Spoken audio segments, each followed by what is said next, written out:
Hi there, Middleborough School friends. This is Mrs. Cooney, and I miss you all so much at school. I miss seeing your faces. I hope you're all happy and healthy at home, taking good care of each other, and enjoying time with your families.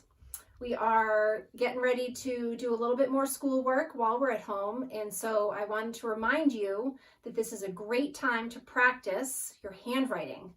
And so a couple good things about that are it only takes a couple of minutes every day, and all you need is pencil and paper. And so if you don't have pencil and paper now, why don't you go grab those things and come right back, and then we'll get started. Okay, so today we're going to start with the basics. We're going to do lowercase letters, and we're going to do the magic C group. So a lot of you have learned this before, so for many of you it will be a review, but we're going to do it on the board so that you can be reminded how we do these letters, and if you need to rewatch it, you can. So let's just remember that magic C letters they're lowercase, and they all start with the C shape. So we start our letters at the top, we make a nice round C, and then we can turn that C into all these other letters. So start with a C, close it up, and you can turn it into a D. Start with a C, close it up, you can make it an A. Start with a C, close it up, you can make it a G. Start with a C, close it up, you can make it a Q. And then the last one, we start with a little C up top and we sweep around and we can make it an S. So that's the formation of our magic C letters. These are all lowercase. And so they would sit, if we had a writing line, the writing line would sit right about here. Remember, G and Q go below the writing line. And D is the only magic C letter that's tall. Okay? So when you're practicing at home, if you have notebook paper like this, that would be great. If you don't, that's okay. You can use regular paper. Maybe you just have a piece of plain paper and you could draw lines on it so that you could practice your letters on a line.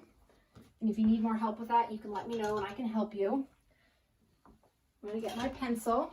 So what I'd like you to do when you're practicing these letters, remember to try to hold your hand with your fingers in a good position. Actually doing it on a wall or on the back of a door is a great way to practice.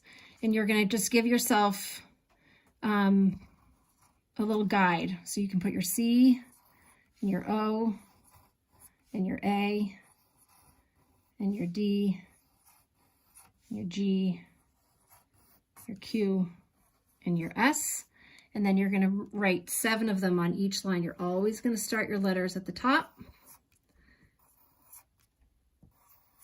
Okay? I'm only doing 4 just to make it go a little quicker. And if you can't fit 7, that's okay. This is just practice. Remember, it doesn't have to be perfect. What we're looking for here is formation. Making your letter with that right form every time, starting with the C shape. Okay?